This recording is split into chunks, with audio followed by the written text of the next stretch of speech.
मेरे सामाजिक परिवार के सभी सदस्यों को यथोचित प्रणाम, राम राम। स्वागत है आपका अपने कार्यक्रम HST ज्योतिष में। दोस्तों, आज चर्चा करेंगे कि कुंडली का जो प्रेडिक्शन है, कुंडली का जो फलादेश है, वो लग्न से करना चाहिए या चंद्र कुंडली से करना चाहिए। प्रोग्राम में जाने से पहले मेरी आपसे एक रिक्वेस्ट है, जिन लोगों ने अभी तक हमारे चैनल को सब्सक्राइब नहीं किया है तो प्लीज़ चैनल को सब्सक्राइब कीजिए, लाइक कीजिए, शेयर कीजिए, वो कमेंट्स के माध्यम से हमें ज़रूर बताएं। दोस्तों, बहुत लोगों की शंकाएं रहती हैं कि कुंडली का जो फलादेश है, जो प्रेडिक्शन है, वो लग्न कुंडली से करना चाहिए या चंद्र कुंडली से करना चाहिए। मैं आपको बता दूं कि लग्न हमारा शरीर होता है और चंद्रमा हमारा मन होता है। चंद्रमा मन सो जातो, चंद्रमा मन का कारक होता है, इसलिए चंद्रमा बहुत चंचल होता है। पल पल हमारे दिमाग में जो है, हमारे मन में जो है, अनेक प्रकार की भावनाएं जागृत होती हैं। एक बार बनती हैं भावनाएं, फिर टूट जाती हैं, फिर बनती हैं, फिर टूट जाती हैं। 24 घंटे होते हैं, मन में हमारी 24 प्रकार की भावनाएं जागृत होती हैं। चंद्रमा जिस भाव से रहता है, जिस भाव में रहता है, जिस घर में रहता है कुंडली के, उस घर से अटैचमेंट बहुत ज़्यादा उसका हो जाता है। जैसे अगर कुंडली के चौथे भाव में चंद्रमा है तो आपका माता से बहुत कनेक्टेड होता है, बहुत कनेक्शन होता है, बहुत अंदर अटैचमेंट आपका अपनी माँ से होगा। अगर वो पंचम स्थान में होगा तो अपनी संतान से बहुत अटैचमेंट आपका होगा। अगर वो नवम भाव में होगा तो पिता से बहुत अटैचमेंट होगा।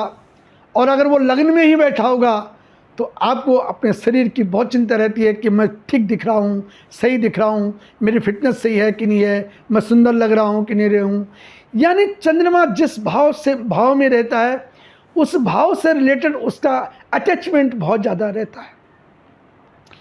ऐसे ही चंद्र कुंडली में जब भी कोई ग्रह गोचर में एक घर से दूसरे घर में गोचर चले जाता है, एक राशि से दूसरी राशि में भ्रमण करता है, यानी गोचर में भ्रमण करता है, तो उसका उससे रिलेटेड जो उसका रिलेशन उस भाव से होगा, उसको करने में उसकी ज़्यादा दिलचस्पी होती है। उसको उस भाव में से रिलेटेड जो चीज़ें होती हैं, उस काम को करने की उसको ज़्यादा इच्छा होती है, वो उत्सुक रहता है उस काम करने के लिए। लेकिन मैं आपको ये बता दूं, वो तो सब सही है, लेकिन अगर लग्न से वही ग्रह अगर गोचर में अगर शुभ नहीं होगा तो आप वो काम नहीं कर सकते, क्योंकि आपका शरीर उस काम को करने के लिए बाध्य नहीं होगा, आप उस काम को नहीं कर सकते हैं। मैं आपको एक उदाहरण के माध्यम से आपको बताता हूँ कि सपोज करो हमारा मन, जिसको मैं चंद्रमा की बात कर रहा हूँ कि चंद्रमा मन का कारक है, हमारा मन कोई अच्छी चीज़ खाने के लिए हो रही है और मैं चाह रहा हूँ कि मैं बाज़ार से ला करके वो अच्छी चीज़ लाऊं और खाऊं, लेकिन मेरा शरीर यहाँ से उठने को तैयार नहीं है, मैं बाज़ार जाने को तैयार नहीं हो रहा हूँ, तो मैं वो सामान को ला नहीं सकता और लाऊंगा नहीं तो फिर मैं वो खाऊंगा नहीं। यानी मन की बात मन में ही रह लेगी, क्योंकि शरीर ने हमारा साथ नहीं दिया, इसलिए मन की बात मन में ही रह गई, हम वो चीज़ नहीं खा पाए। ठीक वैसे ही चंद्र कुंडली से जो ग्रह गोचर करता है, अगर वो लग्न कुंडली से अगर वो शुभ फल नहीं दे रहा होगा तो वो कभी भी आपको शुभ फल नहीं देगा। इसका मतलब ये है कि लग्न कुंडली से ही किसी भी ग्रह का गोचर लग्न कुंडली से देखना चाहिए, न कि चंद्र कुंडली से देखना चाहिए।